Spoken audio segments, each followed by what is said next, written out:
एबनिशियो judiciary में आप लोगों का स्वागत है। आज हम बात करने वाले हैं यूपी एपीओ के नए सिलेबस के बारे में। ये तो ऐसे हो रहा है ना लगातार, जैसे Haryana ADA, UP APO, Jharkhand, Chhattisgarh और उत्तराखंड का एग्जाम है कंटिन्यू। अभी अब यूपी जुडिशरी भी आने वाला है, बिहार आने वाला है, एपी और जुडिशरी, मतलब कंटिन्यू वैकेंसी है।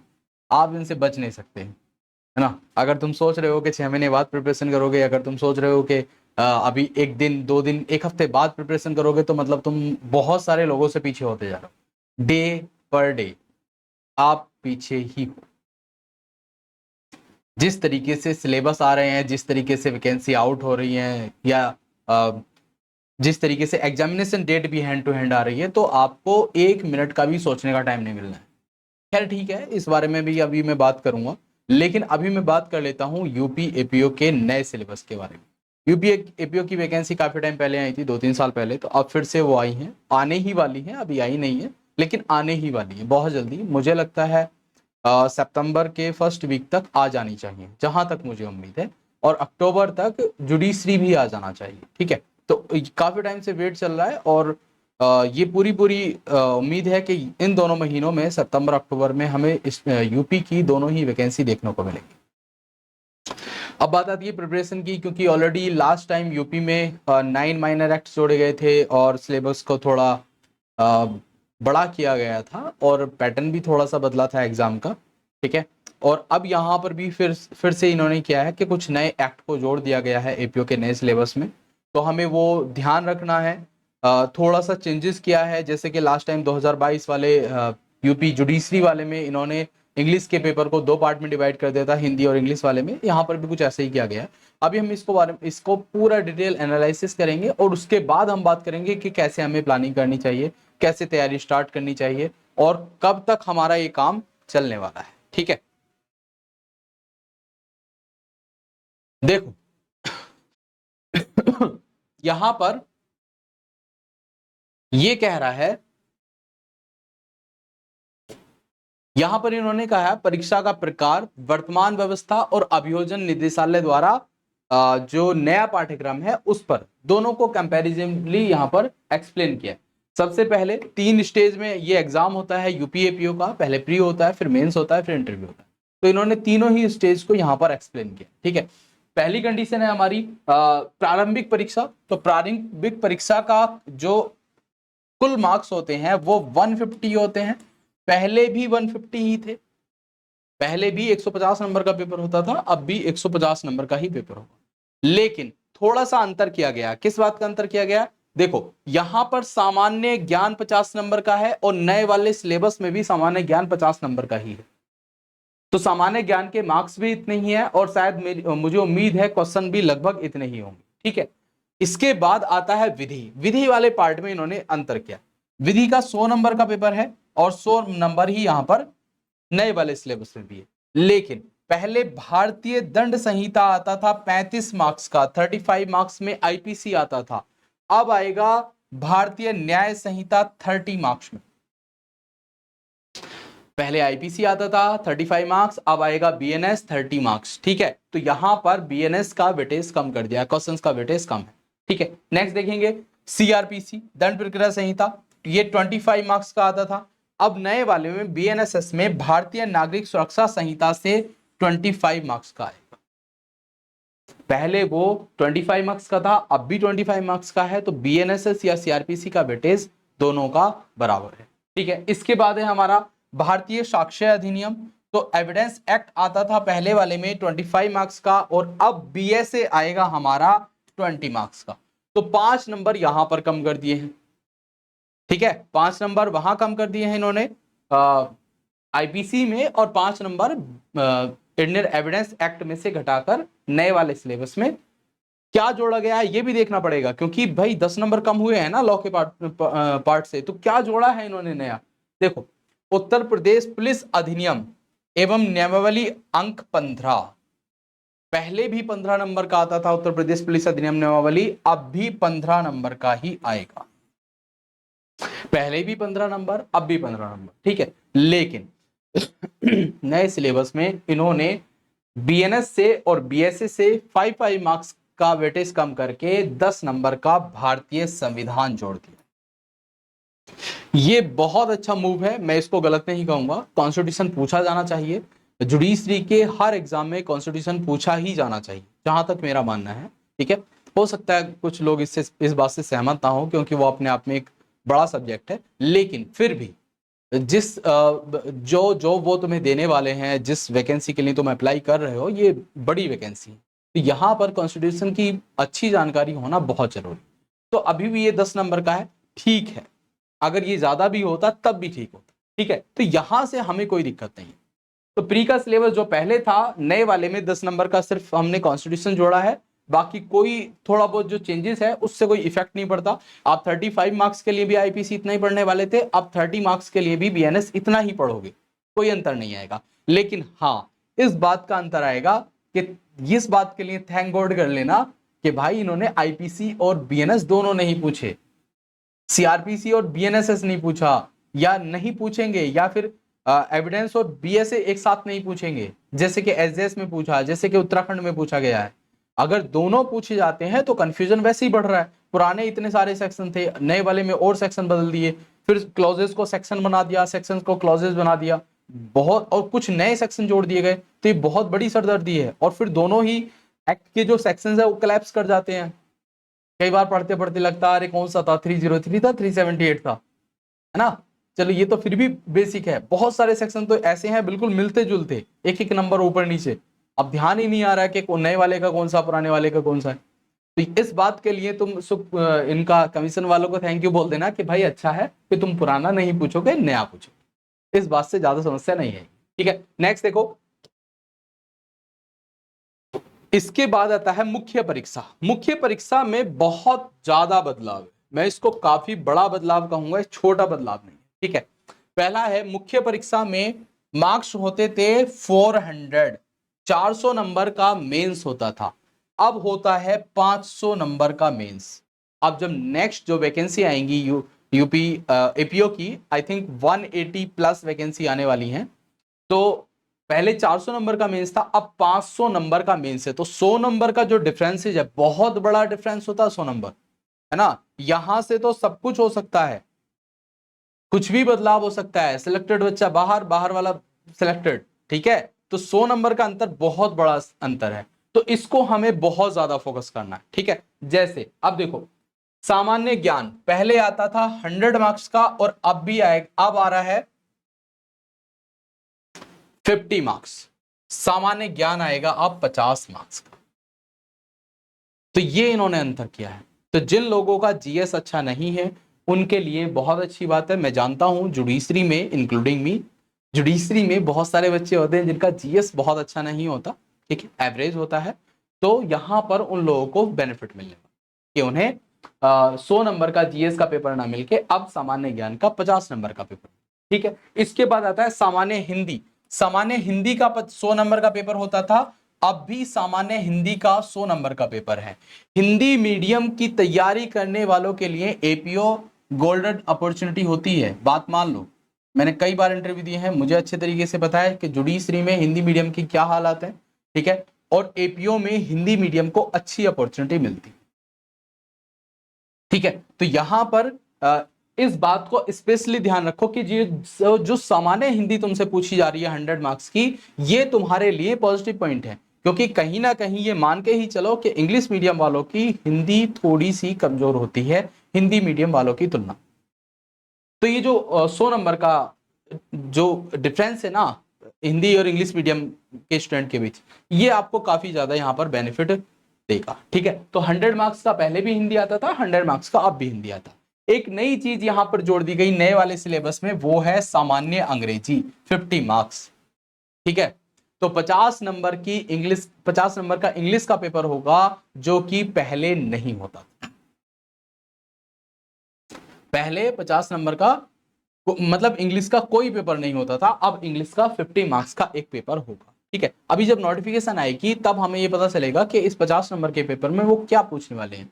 क्या सिर्फ ट्रांसलेशन होगी, या सिर्फ ऐसे होगा, या प्रीसी राइटिंग होगी, जैसे कि यूपी में जुडिशरी में पूछा जाता है। तो वो हम नोटिफिकेशन के बाद डिसाइड करेंगे कि हिंदी का क्या सिलेबस होगा, एक्चुअल में क्या डिटेल्ड सिलेबस होगा, अंग्रेजी में क्या आएगा, सामान्य ज्ञान में क्या आएगा। ठीक है, अभी देखो बहुत सारी वीडियोज होंगी जहां पर अभी से बता दिया गया होगा इंग्लिश में ये आएगा, अभी नहीं पता हमें, नोटिफिकेशन आने दो तब सोचेंगे। जब इन्होंने इतना बदलाव किया है तो हो सकता है सिलेबस में जो कंटेंट है उसमें भी थोड़ा बहुत अंतर किया।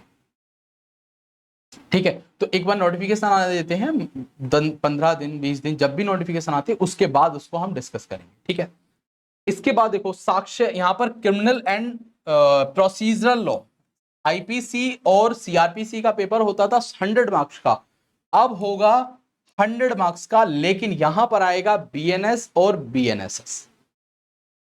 पहले होता था आईपीसी सीआरपीसी, अब आएगा बीएनएस और बीएनएसएस। ठीक है, दोनों एक्ट यहां पर आएंगे। इसके बाद साक्ष्य अधिनियम का 100 नंबर का पेपर होता था, अब बीएसए का भी 100 मार्क्स का ही पेपर होगा। इन दोनों लॉ के इन दोनों पेपर में कोई अंतर नहीं किया। ठीक है, जो पहले आता था यहां पर सेम एज इट इज यहां पर अब भी आएगा। ठीक है, इसके बाद यहां पर एक अन्य अधिनियम का 100 नंबर का पेपर जोड़ दिया। देखो ये 100 मार्क्स हो गया, इन्होंने सामान्य ज्ञान में से 50 नंबर निकाले और 50 नंबर अंग्रेजी में जोड़ दिए, तो ये तो बैलेंस हो गया। एक बिल्कुल नया पेपर जोड़ दिया जिसे कहा है इन्होंने अन्य अधिनियम 100 मार्क्स, जैसे कि बिहार एपीओ में होता है ना, वहां के 6-7 एक्ट आते हैं मेंस में, जैसे वो होता ना वैसा ही कुछ पैटर्न है, लेकिन यहां पर एक्ट्स की संख्या बहुत ज्यादा है। ये वैकेंसी आने वाली है, सिलेबस दे दिया गया है और बहुत अच्छी बात है कि वैकेंसी आ रही है, लेकिन फिर भी इतना जो जो बिल्कुल नए जो अधिनियम पूछे गए हैं ये तुम्हें कंपटीशन में लेकर आएंगे। एक बात समझ लो, ऐसे बहुत सारे बच्चे होंगे जो तुमसे 6 महीने पहले, 2 साल पहले, 5 साल पहले से तैयारी कर रहे हैं, लेकिन ऐसा हो सकता है कि वो 5 साल पहले से तैयारी करने वाले बच्चों को अभी जो बिल्कुल नए लॉ इसमें पूछे गए हैं वो उन्होंने तैयार ही ना किए हो, या उनमें से 2 4 5 तैयार किए हो। इन्होंने पूछे 16 नए एक्ट पूछ लिए। ठीक है, तो वो जो 10-11 एक्ट हैं वो आपको लेकर आएंगे कंपटीशन में, कि आप अगर माइनर वाले 100 नंबर के पेपर को बहुत अच्छा तैयार कर लेते हो, तो जिनका मेजर बहुत अच्छा है, आप अगर वो मेजर में 1-2 मार्क्स तुमसे ज्यादा लेकर आते हैं तो तुम माइनर में उनसे 2-4 मार्क्स लेकर ज्यादा आ सकते हो, तो आप कहीं ना कहीं कंपटीशन में आ जाओ। ठीक है, वैसे भी डरने की कोई जरूरत नहीं है। अभी वैकेंसी जब भी आएगी, मानो कि सितंबर में आएगी, तो अक्टूबर नवंबर के लास्ट या दिसंबर में उसका प्री होगा, और 3 महीने, सितंबर अक्टूबर नवंबर, 3 महीने सफिशियंट है इस एग्जाम की प्रिपरेशन के लिए। 3 महीने में तो आप अगर लॉ जानते ही है ना, सिर्फ जानते हैं, तब भी प्रिपरेशन कर सकते हैं। अगर आपने बहुत अच्छे से तैयारी कर रखी है, साल भर 2 साल हो गए हैं, तब तो कोई सोचने वाली बात ही नहीं है, लेकिन अगर लॉ जानते हैं तब भी 3 महीने सफिशियंट है। लेकिन एक कंटिन्यूटी होनी चाहिए, एक पैटर्न होना चाहिए तैयारी करने का, तब मैं 3 महीने को सजेस्ट करूंगा। मैं ये नहीं कहूंगा कि तुम सिर्फ पढ़ोगे 3 घंटे और 3 महीने में हो जाएगा, ये बड़ा मुश्किल काम है। ठीक है, लेकिन फिर भी अगर आप कंटिन्यूटी के साथ करोगे, 10-12-15 घंटे दोगे, तो 3 महीने में भी आपका एग्जाम हो जाएगा। ठीक है, इसके बाद देख लेते हैं इंटरव्यू। साक्षात्कार में 50 मार्क्स का होता था, अब भी कोई संशोधन प्रस्तावित नहीं है। देखो ये अभी संशोधन जो है ना, ये प्रस्तावित है, होगा नहीं होगा अभी नहीं पता, लेकिन मान के ही चलो कि अगर प्रस्तावित है तो होगा ही। अभियोजन निदेशालय ने नया सिलेबस प्रस्तावित किया है तो वो एक्सेप्ट हो ही जाएगा, ये 100% मैं मानता हूं कि ये होगा ही होगा। ठीक है, इसमें अगर कुछ बदलाव होगा तो हाँ ये हो सकता है कि माइनर एक्ट्स में कोई बदलाव कर दिया जाए, 1-2 एक्ट कम कर दिया जाए, या 1-2 एक्ट और बढ़ा दिया जाए, लगे कि नहीं ये वाला टॉपिक भी रह गया, इसे भी बढ़ा दो, वो एक अलग बात है, लेकिन ज्यादातर मान के चलो कि इसमें कोई खास बदलाव नहीं होगा। ठीक है, इसके बाद इन्होंने नीचे दिया है वो जो अन्य अधिनियम वाला जो पेपर है उसमें कौन कौन से एक्ट आ रहे हैं। ये देखो, इसमें आ रहा है आयुध अधिनियम 1959, आर्म्स एक्ट आ रहा है। ठीक है, उसके बाद आ रहा है लैंगिक अपराधों से बच्चों का संरक्षण अधिनियम 2012, पोक्सो आ रहा है। ये भी आर्म्स एक्ट भी हमने पढ़ा है बिहार वगैरह के लिए, पोक्सो हमने पढ़ा है यूपी के लिए। ठीक है, और हमने आर्म्स एक्ट पढ़ा है राजस्थान के लिए भी पढ़ा है। ठीक है, इसके बाद दहेज प्रतिषेध अधिनियम 1961, ये लास्ट टाइम यूपी जुडिशरी में भी पूछा गया था, अब यहां पर भी पूछा जा रहा है, कोई दिक्कत नहीं, पहले भी हमने तैयार किया था, अब फिर से तैयार कर लेंगे। SC ST एक्ट यूपी में पहले नहीं आता था, अब इन्होंने फिर से रखा है राजस्थान में, अभी हमने जिन लोगों ने राजस्थान दिया है उन्होंने ये फिर से तैयार किया होगा, तो इतना कोई सोचने वाली जरूरत मतलब परेशानी वाली बात नहीं है, फिर से तैयार हो जाएगा, नहीं भी होगा तो करा दिया जाएगा। ठीक है, आगे देखो, भ्रष्टाचार निवारण अधिनियम 1988, ठीक है, करप्शन एक्ट को इन्होंने ऐड किया है, ये अच्छा एक्ट है, यहाँ पर इसको हम थोड़ी सी वरीयता देंगे कि आने वाले मतलब कुछ अच्छे क्वेश्चन यहाँ से बनाए जा सकते हैं मेंस में। लेकिन हाँ, ये बहुत अच्छी बात है, मैं मतलब इस बात के लिए भी तुम्हें थैंक यू बोलना चाहिए कि जितने माइनर एक्ट हैं वो सबके सब मेंस में पूछे जा रहे हैं, प्री में नहीं पूछे जा रहे। अगर प्री में पूछ लिए जाते तो बहुत बुरा हो जाता। देखो बात समझो, ऐसा क्यों कह रहा हूं, क्योंकि प्री का सिलेबस को ये कंफर्म करना कि कहां से क्या क्वेश्चन आ सकता है, ये बड़ा मुश्किल काम। पूरा एक्ट हमारे सामने रखा है, कहीं से भी एक सेक्शन में से कोई भी क्लॉज हम उठा सकते हैं, कोई एक सब क्लॉज उठा सकते हैं, वहां से क्वेश्चन फ्रेम कर सकते हैं। ठीक है, तो ये मतलब ये डिसाइड करना कि कहां से क्वेश्चन आएगा कहां से नहीं आएगा बहुत मुश्किल टास्क हो जाता है। लेकिन अगर सिर्फ मेंस की बात की जाए तो मेंस में हमें पता होता है कि यहां ये जो क्वेश्चन है ये मैक्सिमम 2 मार्क्स में आ सकता है, ये प्रॉब्लम ही पूछी जा सकती है। लॉन्ग क्वेश्चन यही बनेगा, एक पर्टिकुलर एरिया है एक्ट का, यहीं से लॉन्ग क्वेश्चन बन सकता है, इसके अलावा लॉन्ग क्वेश्चन नहीं बनेगा। शॉर्ट यहीं से बन सकता है, वेरी शॉर्ट यहीं से बन सकता है, प्रॉब्लम यही हो सकती है, इलस्ट्रेशन यही हो सकता है। ठीक है, तो मेंस के लिए हम सिलेबस को कैटेगराइज कर सकते हैं लेकिन प्री के लिए नहीं कर सकते। तो ये बहुत अच्छी बात है कि जितने भी माइनर एक्ट हैं वो सबके सब सिर्फ मेंस में पूछे जा रहे हैं, प्री में कुछ भी इनमें से नहीं पूछा गया। तो इसके लिए मतलब ये बहुत अच्छा होने वाला है। ठीक है, नेक्स्ट देखते हैं आगे, और इसमें अधिनियम है, एक मिनट,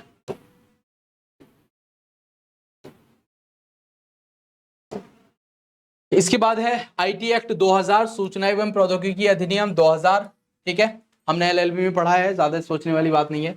विस्फोटक अधिनियम 1884, ये मुझे लगता है कि किसी स्टेट के लिए तुमने नहीं पढ़ा होगा, तो यहां पर इसको थोड़ा सा तैयार करने की आवश्यकता पड़ेगी। ठीक है, इसके बाद है लोक संपत्ति नुकसान निवारण अधिनियम 1984, ये भी नहीं पूछा जाता था किसी एग्जाम में, तो ये भी हमारे लिए थोड़ा सा नया है, थोड़ा सा नया है। ठीक है, ऐसा कुछ नहीं है, जब हमने 30 एक्ट 35 एक्ट 50 एक्ट हम लोगों ने तैयार कर रखे हैं, तो और 5 एक्ट ही तो हैं जो हमने थोड़े से बाहर हैं, इनको भी कर लेंगे, ऐसा क्या हो जाएगा।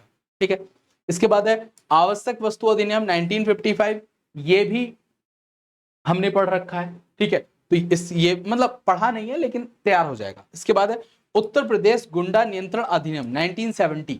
ठीक है, तो ये जो गुंडा एक्ट यूपी में तो बहुत लगता रहता है ना, यूपी वालों की तो बात ही मत करो, मैं भी यूपी से हूँ, लेकिन मैं बता रहा हूँ गुंडा एक्ट मतलब हर गांव में 10 बंदे बन जाएंगे तुम्हें जिन पे गुंडा एक्ट लगा होगा। ठीक है, तो इसको भी देख लेंगे भाई क्या होता है उसमें, क्यों लगता है, पढ़ा जाएगा, थोड़ा इंटरेस्टिंग भी रहेगा, यूपी वालों के लिए खासतौर पर इंटरेस्टिंग होने वाला है। ठीक है, नेक्स्ट देखो, उत्तर प्रदेश गिरोहबंद और समाज विरोधी क्रियाकलाप निवारण अधिनियम 1986। ठीक है, तो ये बिल्कुल एक नए एक्ट की तरह हमारे सामने आने वाला है, क्योंकि अभी तक हमने इस तरीके के अधिनियम नहीं पढ़े थे किसी एग्जाम के लिए। खैर कोई नहीं, हम देखेंगे, हम इसको एनालाइज करेंगे, हम इसके लिए क्वेश्चन फ्रेम करेंगे, सारे काम हम इसको करेंगे। ठीक है, इसके बाद है उत्तर प्रदेश गोवध निवारण अधिनियम 1955। गोवध निवारण अधिनियम, तो ये 1955 वाला जो एक्ट है ये भी हमारे लिए इंपॉर्टेंट है, क्योंकि गायों से संबंधित काफी सारी न्यूज अक्सर यूपी न्यूज़पेपर में, ये न्यूज चैनल पे आती रहती हैं, तो और जैसी हमारी गवर्नमेंट है उसके हिसाब से, और जैसा कि आज के टाइम में हमारा मानना है कि गौ हत्या नहीं की जानी चाहिए भारत में, तो उस प्रोस्पेक्टिव से अगर हम देखते हैं तो ये एक अच्छा टॉपिक हमारे लिए साबित होगा, हमारी बेसिक जानकारी के लिए भी और एग्जाम के लिए। ठीक है, नेक्स्ट है उत्तर प्रदेश विधि विरुद्ध धर्म संपरिवर्तन प्रतिषेध अधिनियम 2021, बिल्कुल नया वाला जो एक्ट है हमारा, है ना, धर्म परिवर्तन से संबंधित एक अधिनियम बनाया है उत्तर प्रदेश गवर्नमेंट का, वो पूछ भी लिया। देख रहे हो कितना फास्ट काम चल रहा है, अभी एक्ट बना है 2021 में, 25 में पूछ भी रहे हैं, चलो बताओ। खैर कोई नहीं, जानकारी अच्छी चीज है। देखो मेन बात क्या है, बात समझो, इन सभी एक्ट को पूछने का एक रीजन है, वो रीजन ये है कि वो तुम्हें प्रोसिक्यूटर की जॉब दे रहे हैं। ठीक है, प्रोसिक्यूशन ऑफिसर है ना, एपीओ, तो प्रोसिक्यूशन ऑफिसर की अगर जॉब दी जा रही है तो तुम्हारे सामने इस संबंध में, इन सारे ही अधिनियम के संबंध में नए नए वाद आएंगे, तो तुम्हें तब भी एक्ट पढ़ने पड़ेंगे जब तुम्हारा सिलेक्शन हो जाएगा। तो वो क्या कर रहे हैं, अभी से तैयार करने के लिए कर रहे हैं, कह रहे हैं कि ठीक है आओ हम ट्रेनिंग कराएंगे, लेकिन भाई घर से पढ़ के आओ, हम तुम्हें पढ़ने वढ़ने का मौका नहीं देंगे। 3-4 महीने ट्रेनिंग कराएंगे, फिर कोर्ट भेज देंगे, फिर कहोगे हमने पढ़ा नहीं था सर, कल पढ़ के आएंगे, है ना। तो अभी पढ़ लो, छुट्टी हो, ठीक है। नेक्स्ट देखो, विधि विरुद्ध क्रियाकलाप निवारण अधिनियम 1967, ये भी पूछा जा रहा है। इसके बाद है उत्तर प्रदेश सार्वजनिक परीक्षा अनुचित साधनों का निवारण अधिनियम 2024। देखो पिछले साल ही एक्ट आया है, इस बार पूछ भी लिया गया है। अब यही राजस्थान परीक्षा उचित साधनों का निवारण अधिनियम भी पूछा गया है अभी राजस्थान वाले एग्जाम में, उसमें तो दोनों पूछे गए थे, है ना। तो यहां भी इन्होंने पूछा है, ये अच्छा एक्ट है, ठीक है। मतलब हम एस्पिरेंट के लिए और बेसिक जानकारी के लिए ये बहुत अच्छा एक्ट है, इसकी जानकारी होनी चाहिए थी, तो इन्होंने पूछा भी है, ये एक अच्छा मूव कहा जा सकता है, ठीक है। इसके बाद है विदेशियों विषयक अधिनियम, ठीक है। तो एक ये नया एक्ट इन्होंने जोड़ा है मेंस में, ठीक है। कुल मिलाकर 16 अधिनियम को यहां पर रखा गया, 16 अधिनियम यहां पर रखे गए। इन 16 अधिनियमों में से 100 मार्क्स का पेपर आएगा, ठीक है। अब ये देखना होगा कि कितने मार्क्स का कहां से क्वेश्चन पूछा जाएगा, लॉन्ग क्वेश्चन बनेगा नहीं बनेगा, मैक्सिमम 10 नंबर का क्वेश्चन बनेगा, 8 का बनेगा, प्रॉब्लम आएंगी, शॉर्ट आंसर टाइप क्वेश्चन आएंगे, इसको हम थोड़ा सा डिसाइड करेंगे, लेकिन अभी एक बार नोटिफिकेशन आने के बाद। मैं जल्दबाजी नहीं करना चाहता, बिना बात के तुम पैनिक हो जाओ, बिना बात के तुम सोचने लगो चलो आज से ही जो है मीन्स की आंसर राइटिंग करते हैं और इसमें से गुंडा नियंत्रण अधिनियम में से 20 नंबर का लॉन्ग क्वेश्चन निकालते हैं, पता चलेगा 20 नंबर का लॉन्ग क्वेश्चन निकल ही नहीं रहा, आ ही नहीं रहा है, क्या करोगे लॉन्ग क्वेश्चन निकाल के 20 नंबर का, ठीक है। अब तुम सोचो सारे शॉर्ट आंसर टाइप बना ले, फिर बाद में पता चला 12 नंबर का 15 नंबर का लॉन्ग क्वेश्चन आ गया, अब कैसे करोगे। तो अभी हम इसको थोड़ा सा होल्ड पे रखेंगे, सोचेंगे इसके बारे में, पूरा एनालाइज करेंगे हर एक एक्ट को, फिर देखेंगे कि कितने मार्क्स का एक क्वेश्चन बनाया जा सकता, ठीक है। ये प्रॉपर हम जो मतलब जो हमारा बैच है, जो कि मैं आज ही अनाउंस कर रहा हूं कि हम अभी नेक्स्ट वीक में ही यूपी एपीओ का बैच लॉन्च कर देंगे, बहुत ही अफोर्डेबल फीस के साथ। फीस से ज़्यादा इंपॉर्टेंट है हमारे यहाँ क्वालिटी। देखो मैं किसी कोचिंग को ये नहीं कह रहा कि वहाँ पे अच्छे टीचर नहीं, हर जगह बहुत अच्छे टीचर हैं, ठीक है। मैं किसी को भी ये नहीं करता, क्रिटिसाइज नहीं करता, मैं उस गेम में हूँ ही नहीं, ठीक है, कि जहाँ पर दूसरे टीचर को बुराई करके काम किया जाए, नहीं, मेरा नहीं मानना। मेरा मानना ये है कि सब बहुत अच्छे टीचर हैं, लेकिन मैं ये कह रहा हूँ हिंदी मीडियम में हमारे जैसा कंटेंट तुम्हें कोई नहीं दे सकता। ये आफ्टर एपीओ की फाइनल मेरिट जब आएगी, मैं इस बात को तुम लोगों के सामने लेकर आऊंगा।